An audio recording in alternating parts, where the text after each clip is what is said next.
ഇന്ത്യയുടെ ലോകകപ്പ് ടീമിനെ പ്രഖ്യാപിച്ചപ്പോൾ ഏറ്റവും കൂടുതൽ വിമർശനം നേരിട്ടത് ഹർദിക് പാണ്ഡ്യയ്ക്കാണ്. ടീമിൽ ഇടം നേടുക എന്നതിനൊപ്പം താരത്തെ വൈസ് ക്യാപ്റ്റനാക്കിയതും ക്രിക്കറ്റ് ആരാധകർക്ക് അത്ര പിടിച്ചിട്ടില്ല.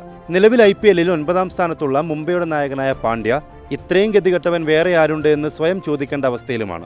സ്വന്തം കാണികൾ ഹർദിക്കിനെതിരെ കൂവി വിളിക്കുന്നത് ഇതുവരെ അവസാനിച്ചിട്ടില്ല. രോഹിത്തിനെ മാറ്റി ഹർദിക്കിനെ ക്യാപ്റ്റനാക്കിയപ്പോൾ തുടങ്ങിയ പ്രശ്നങ്ങൾക്ക് വലിയ കുറവുമില്ല.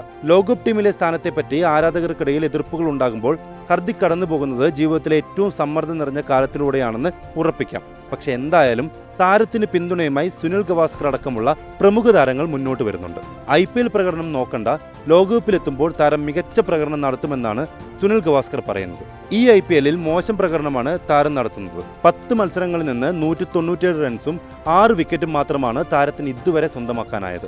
ഇത്രയും മോശം പ്രകടനത്തിലൂടെ കടന്നു പോകുമ്പോഴും IPL പ്രകടനം പരിഗണിച്ച് മാത്രമല്ല താരത്തെ ടീമിലെടുത്തത് എന്നതാണ് വാദം. ഹർദിക് 15-അംഗ ലോകകപ്പ് ടീമിൽ ഇടം പിടിക്കാനുള്ള ഏറ്റവും പ്രധാനപ്പെട്ട കാരണമായി പറയുന്നത് ഹർദിക് പാണ്ഡ്യയെ പോലെ പേസ് ബൗളിംഗ് ഓൾറൗണ്ടർ നിലവിൽ മറ്റാരും ഇന്ത്യയിലില്ല എന്നതാണ്. ഒരു കാലത്ത് കപിൽ ദേവിന്റെ പിൻഗാമി എന്ന് വിലയിരുത്തപ്പെട്ട ഹർദിക് പക്ഷേ കപിലിന്റെ പിൻഗാമിയാകാനുള്ള പ്രകടനം ഇതുവരെ പുറത്തെടുത്തിട്ടില്ല എന്നതാണ് സത്യം.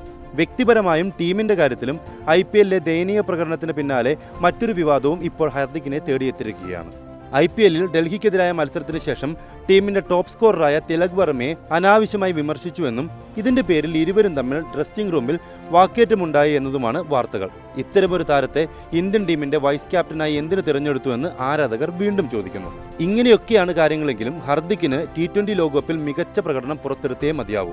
4 ഓവർ കോട്ട മുഴുവനായി ബോൾ ചെയ്യാൻ കഴിഞ്ഞെങ്കിൽ മാത്രമേ ഹർദിക്കിനെ ഇന്ത്യൻ ടീമിലേക്ക് പരിഗണിക്കുള്ളൂ എന്ന് ആദ്യം സെലക്ടർമാർ പറഞ്ഞിരുന്നു.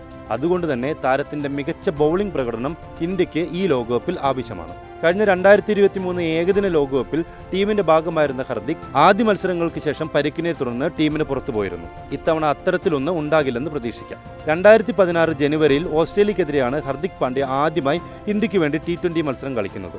ഇന്ത്യക്ക് വേണ്ടി T20യിൽ ഒരു മത്സരത്തിൽ 4 വിക്കറ്റും 30-ന് മുകളിൽ റൺസും ഹർദിക് നേടിയിരുന്നു. ഈ നേട്ടം ആദ്യമായി സ്വന്തമാക്കുന്ന ഇന്ത്യൻ താരവുമാണ് ഹർദിക് പാണ്ഡ്യ. 1348 റൺസും 69 വിക്കറ്റുമാണ് ഹർദിക് ഇതുവരെ ഇന്ത്യക്കായി നേടിയിട്ടുള്ളത്. ഇത്തരത്തിൽ മികവുള്ള ഓൾറൗണ്ടറായി തിളക്കമുള്ള പ്രകടനങ്ങൾ ഹർദിക്കിന്റെ ഭാഗത്തു നിന്ന് ഇനിയും ഉണ്ടായേ മതിയാവും. കായിക മത്സരങ്ങളിൽ ടീം തോൽക്കുന്നത് സ്വാഭാവികമായ കാര്യമാണ്. പക്ഷേ അത് ക്യാപ്റ്റൻസി പിഴവ് കൊണ്ടാകുമ്പോൾ അത് അല്പം സങ്കടകരമാണ്. അത്തരത്തിലുള്ള വിമർശനങ്ങളാണ് മുംബൈ നായകനായ ഹർദിക് ഈ സീസണിൽ തുടക്കം മുതൽ ഇതുവരെയും കേട്ടുകൊണ്ടിരിക്കുന്നത്. ജൂണിലാണ് ലോകകപ്പ് T20 മത്സരങ്ങൾ നടക്കുക. വിജയവും കിരീടവും ആർക്കൊപ്പം നിൽക്കുമെന്ന് കണ്ടറിയാം. ഹർദിക് എന്ന താരത്തിന്റെ പ്രകടനം ഇന്ത്യയുടെ മത്സരങ്ങൾ വിജയിപ്പിക്കാനുള്ള ഇന്ധനമാകട്ടെ എന്ന് നമുക്ക് പ്രതീക്ഷിക്കാം. ഇന്ത്യ ലോക കിരീടം നേടുന്നതിനായി കാത്തിരിക്കുകയും ചെയ്യാം.